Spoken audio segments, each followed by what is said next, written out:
नमस्कार, मी तुषार बाबर.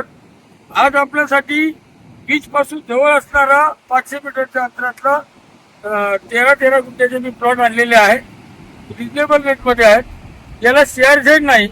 म्हणजे तुमचं जे स्वप्न आहे की माझं घर हे समुद्रापासून 500 मीटरच्या अंतरावर पाहिजे, मला घरातून समुद्र दिसला पाहिजे आणि इन्व्हेस्टमेंटच्या दृष्टीने उद्या त्याची दाम दुप्पट चौपट किंमत व्हायला पाहिजे आणि आयुष्यातलं माझं स्वप्नातलं बंगला अशा ठिकाणी पाहिजे तिथं समुद्राची हवा येईल, समुद्र घरातून दिसेल आणि 2 मिनिटाच्या अंतरावर मला समुद्रावर वाळूवर येऊन बसता येईल. या व्हिडिओच्या सुरुवातीला मी मुळात ही जागा काय आहे आपल्याला दाखवण्यासाठी किंवा बीच दाखवण्यासाठी संपूर्ण सुरुवातीपासून शेवटपर्यंत शूटिंग दिलेलं आहे. हा देवगड तालुक्यातील मिठमुंगरे गावचा बीच आहे. साधारण या बीचची लांबी 2.5 ते 3 किलोमीटर आहे. या बीचचं एवढं महत्व सांगण्याचं कारण असतं कारण जे पर्यटक लोकांना गोवा माहिती असतं, लोकांना मालवण माहिती असतं, लोकांना रत्नागिरी माहिती असतं, सिंधुदुर्ग माहिती आहे, पण त्या सिंधुदुर्गात देवगड हे असं ठिकाण आहे की लोक आवर्जून देवगड सोडून येतात. तर इथं इंग्रजीत त्याचं नाव दिलेलं आहे देवगड कुठे आहे आणि हे कुठे आहे. त्यामुळे तिथं गुगलवर शोधा, ते सॅटेलाइट व्ह्यूवर बघा, म्हणजे तुम्हाला अशा रांगेत संपूर्ण जेवढे बीचेस आहेत ते तुम्हाला दिसतील. देवगड हे असं शहर आहे, प्रदूषण मुक्त शहर आहे. आमच्या देवगड पासून साधारण 50-60 किलोमीटर पर्यंत कुठलीही MIDC नाही. शुद्ध हवा आहे, डायरेक्ट समुद्राची हवा आणि तिथं माणसं चांगली आहे, तिथं वातावरण चांगलं आहे. तुम्ही देवगडला जर राहिलात कधी 5 वर्ष 2 वर्ष 6 महिने राहिलात तर तुम्हाला असं फ्रेश वाटेल की आयुष्यात कुठल्या डॉक्टरची गरज नाही. अशा प्रकारचं हे देवगड आहे. आज आपल्याला एक गोष्ट अजून सांगायची आहे. एवढे वाळूवरचे प्लॉट आहेत हे साधारण 8 ते 10 लाख रुपये गुंठ्याने जातात आणि घर बांधण्यासाठी ज्यावेळी माणूस 5 गुंठ्याचा 4 गुंठ्याचा प्लॉट शोधतो त्यावेळी तो त्याला मिळत नाही. कारण शेतकरी असलेला पूर्ण सातबारा विकत असतो, म्हणजे 15 गुंठ्याचा 20 गुंठ्याचा, आणि अशा बजेटमध्ये त्याला 1.25 करोड रुपये जमिनीत टाकणं फिजिबल वाटत नाही. त्यामुळे मी ही जी संधी आणली आहे ती संधी अशी आहे, 13 गुंठ्याचा प्लॉट आहे, 4 लाखाचा रेट आहे. आज आपण पकडला, अजून तो निगोशिएट होणारच आहे, परंतु रफली 4 लाखाचा पकडला, 52 लाख झाले. तुम्ही 2 जण एकत्र आलात किंवा 3 जण एकत्र आलात तर तुम्हाला हा प्लॉट साधारण 16 लाख ते 18 लाख रुपयानेच पडतो किंवा 25 लाखांनी दोघांनी घेतला तर 25 लाखालाच पडतो.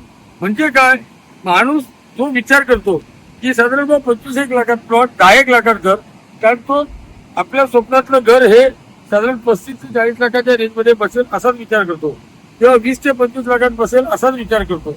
आणि अशा प्रकारचा प्लॉट मीच देऊ शकतो. कारण मी ज्यावेळी तो प्लॉट हे करतो त्यावेळी तो प्लॉट तुम्हाला मी 2-3 विभागून देईल.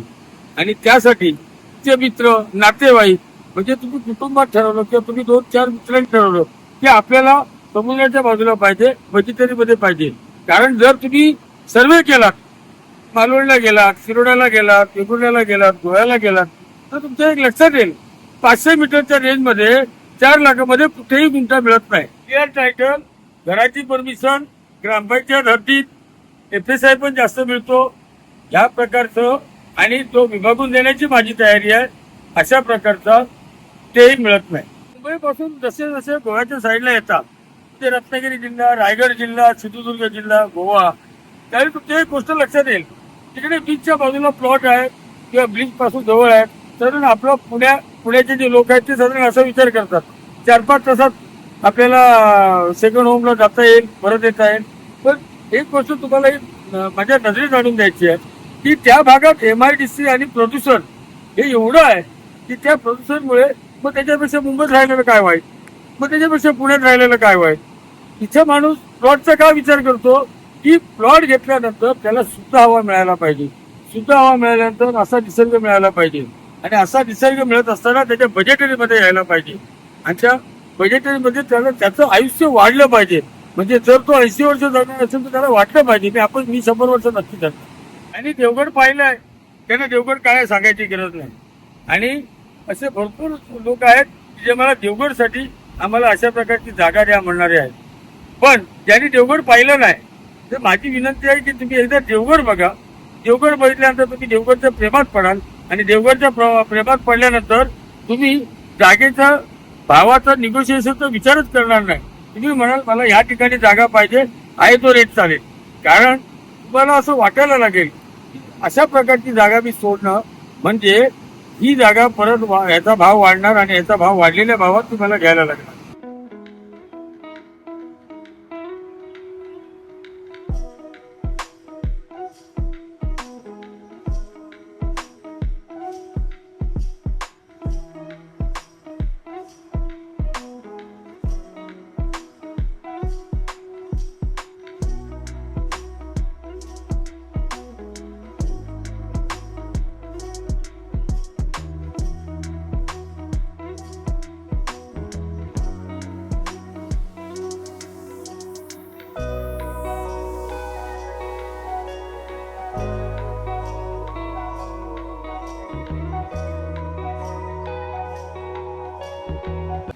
ही जी मी जागा आणली आहे ते असं लोक जरा माझ्यासमोर बघा, हे देवगडच्या पवन त्याच्यात जरा ते झूम करा.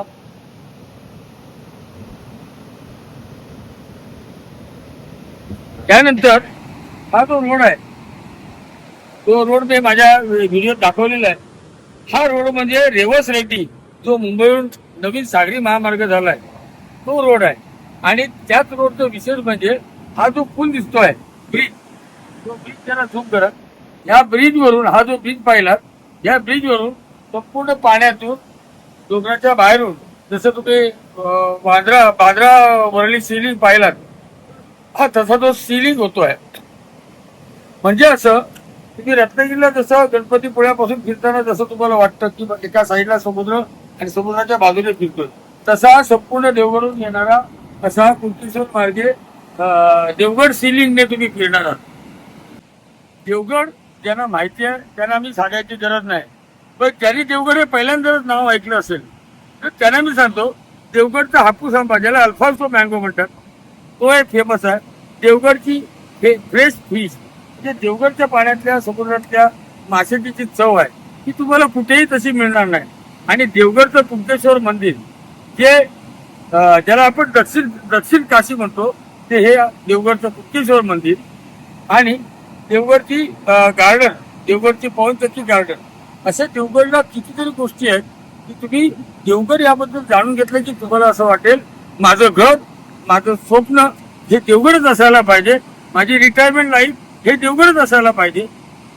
कारण देवगड सारखं सुंदर स्वर्ग मला कुठे बघायला मिळाला नाही आणि देवगड सारखा सुंदर स्वर्ग दुसरीकडे कुठे असू शकत नाही. कोकणातल्या कुठल्याही किनारपट्टीवर गेलात किंवा कुठल्याही किनारपट्टीवर गेलात तर तुम्हाला असं वाटेल सगळ्या किनारपट्ट्या पाहिल्या, गोवा पाहिलं, सगळं पाहिलं, पण मला देवगड आवडलं आणि मला देवगडला राहायचं ही तुमची भावना तयार होती. बघा जी मी आता सगळ्या प्लॉटबद्दल जी माहिती सांगितली आणि त्या प्लॉटवरून समुद्र वाळू दिसते हे सांगितलं. हा आपला प्लॉट आहे, हा डांबरी रस्ता आहे बघा, म्हणजे रोड टच आहे. त्याचबरोबर ती वाळू झूम करून दाखवा, वाळू दिसते, त्या फेसाळलेल्या लाटा दिसत आहेत आणि हा समुद्र दिसतोय. आता हा प्लॉट असल्यावर तुम्ही म्हणाल वाळूनी समुद्र कसा दिसतो, तर त्याच्यासमोर ही जाळी आहे, झाळकट आहे. ही झाळकट साफ केल्यानंतर आणि इथं बांधकाम करून राहिल्यानंतर तुम्हाला हा वाळू, समुद्र आणि बीच हे सगळं तुम्हाला आपल्या घरातून दिसतंय. आणि हे अंतर हे वाडी वस्तीच आहे. सगळ्यात महत्वाचं काय, डांबरी रोड टच आहे, वाडी वस्तीचा आहे, बांधकामाची परमिशन आहे, म्हणजे तुम्हाला CRZ नियम आडवा येत नाही, घरासाठी सुंदर जागा आहे. वाडी वस्तीत असल्यामुळे तुम्हाला बाजार दुकानं तर जवळ आहेतच. या जमिनीत तुम्ही स्वतःची बोरवेल पाडली तर तुम्हाला पाणी आहे. आणि हे बघा मोबाईल टॉवर, म्हणजे आजकाल काय होतं आयटीची जी आयटी मध्ये जी मुलं काम करतात इन्फॉर्मेशन टेक्नॉलॉजीमध्ये, ती मुलं विचारतात की तिकडे नेटवर्क पकडतंय की नाही, तर नेटवर्कही आहे. आणि इलेक्ट्रिसिटी गावात संपूर्ण लाईट असल्यामुळे इलेक्ट्रिसिटी आहे. हे बघा या रस्त्यावर इथं सोलार पॅनल, रस्त्यावर रोडवर लाईट पण आहे. म्हणजे तुम्हाला अभिप्रेत किंवा आवश्यक असणाऱ्या सगळ्या सुविधा आहेत. आणि विशेष म्हणजे याला आम्ही 10 ते 12 फुटाचा अशा आतल्या प्लॉटला रस्ता दिल्यामुळे उद्या तुमची कार तुमच्या डायरेक्ट प्लॉटमध्ये किंवा घराखाली जाते, ही पण सुविधा आहे. माझं चॅनल जर आपल्याला आवडत असेल आणि आपल्याला नवीन प्रॉपर्टी जर पाहायचे असतील तर तुम्ही माझं चॅनल लाईक, शेअर आणि सबस्क्राईब करा. लाईक, शेअर आणि सबस्क्राईब करा. म्हणजे तुम्हाला त्याची नोटिफिकेशन येत जाईल. मी नवीन व्हिडिओ टाकला की तो आपोआप तुम्हाला मिळून जाईल आणि तुम्हाला नवीन नवीन माहिती, नवीन नवीन प्रॉपर्टी मिळत राहते. धन्यवाद.